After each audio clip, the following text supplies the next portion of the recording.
Welcome! Today we're doing my September wrap-up. I'm not going to waste any time, I'm just going to get right into it. It is October 3rd, by the way, and it's 80 degrees outside.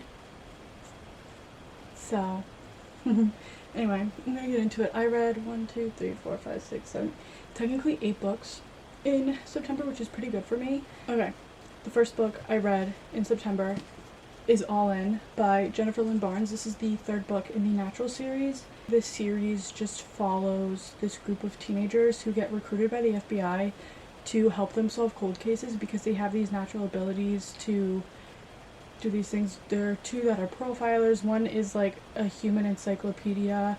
Think Spencer Reid for that one.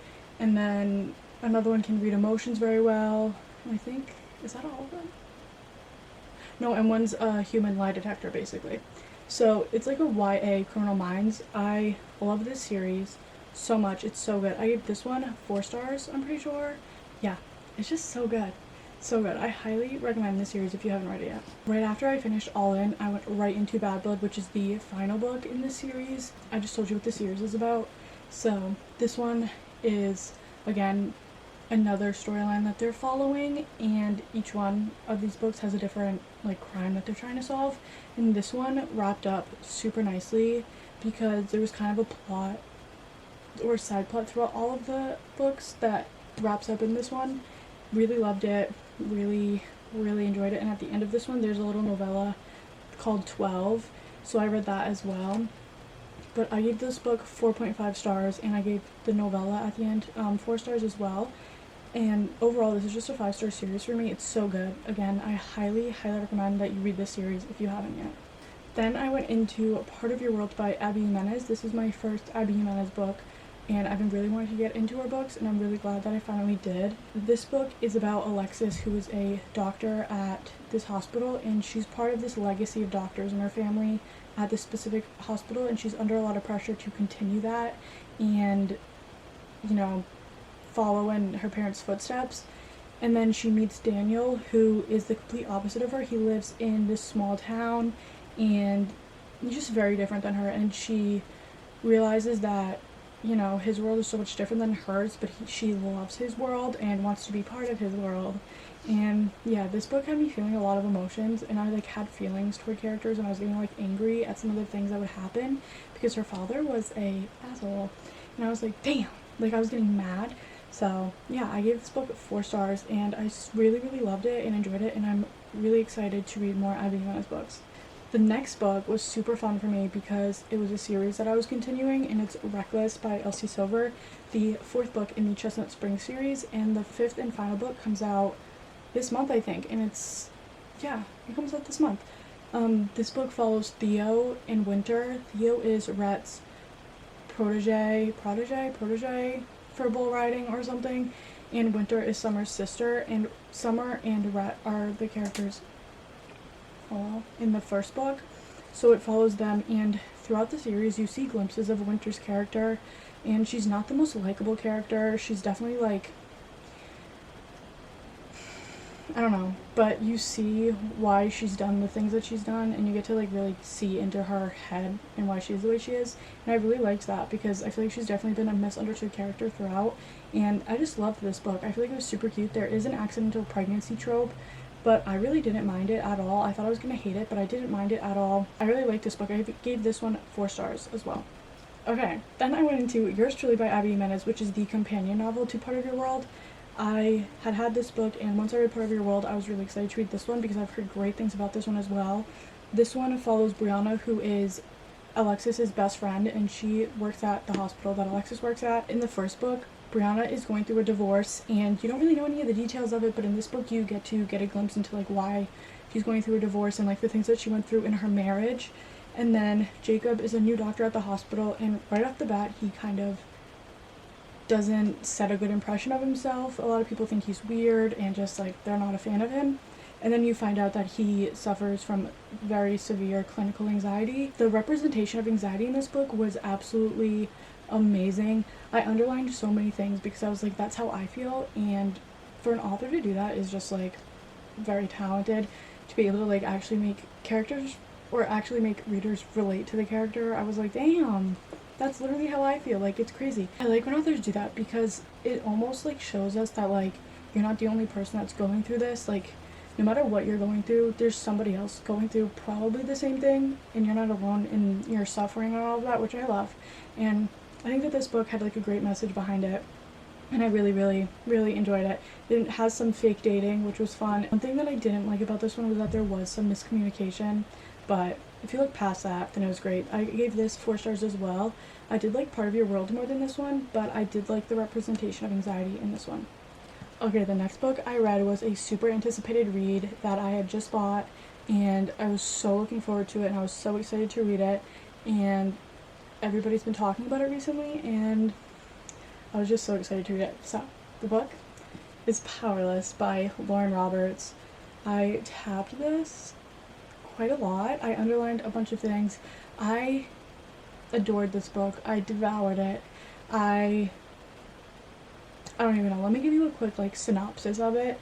So, in this kingdom called Ilia, there's elites and there's ordinaries, and the elites have these powers and the ordinaries do not, and the king wants to have an elite society, so all of the people that are ordinary are either banished or killed from the kingdom, because again, he just wants to have this elite society, and they all believe like the ordinaries are diseased and like whatever. So Peyton is actually an ordinary posing as a elite, and she lives in the slums, and then she gets chosen to be in the purging trials, which take place every year to kind of showcase the powers of the elites and like see who's best and all of that. Think Hunger Games.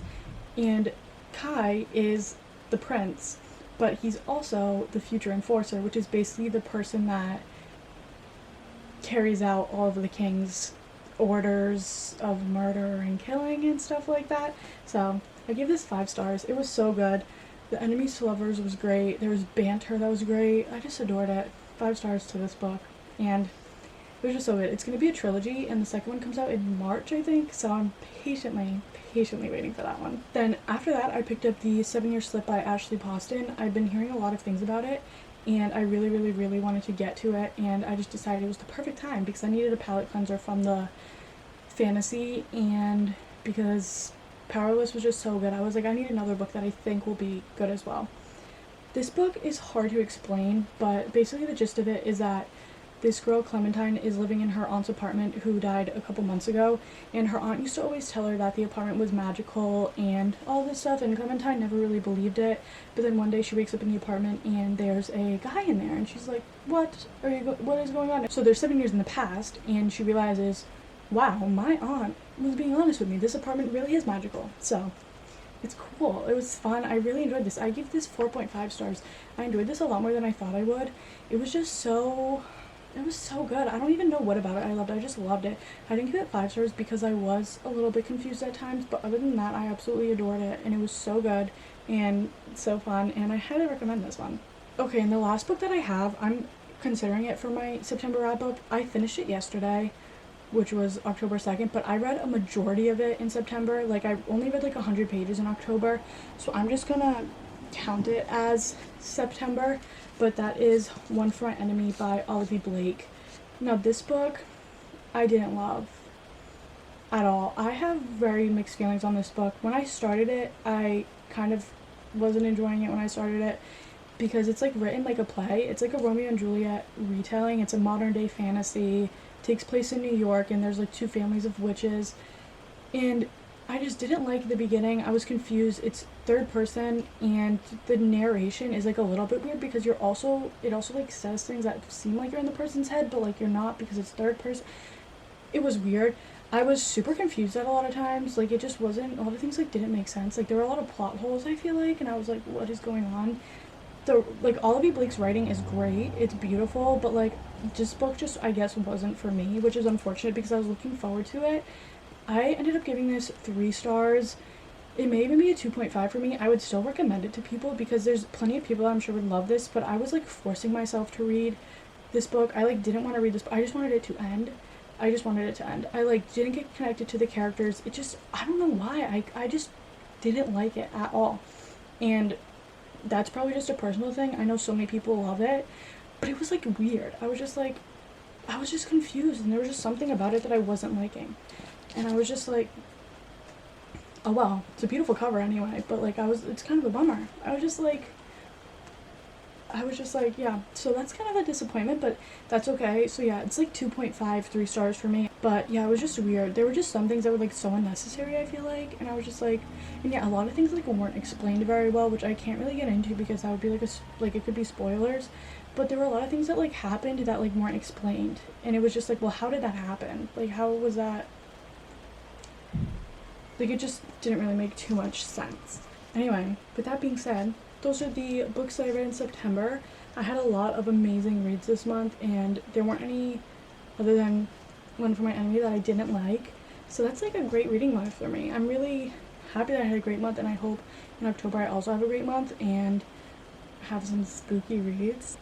Yeah, I hope you guys enjoyed. I hope you guys had some great reads in September, and I hope that you read some great books in October as well. So that's it. I'll see you guys in my next video. Bye!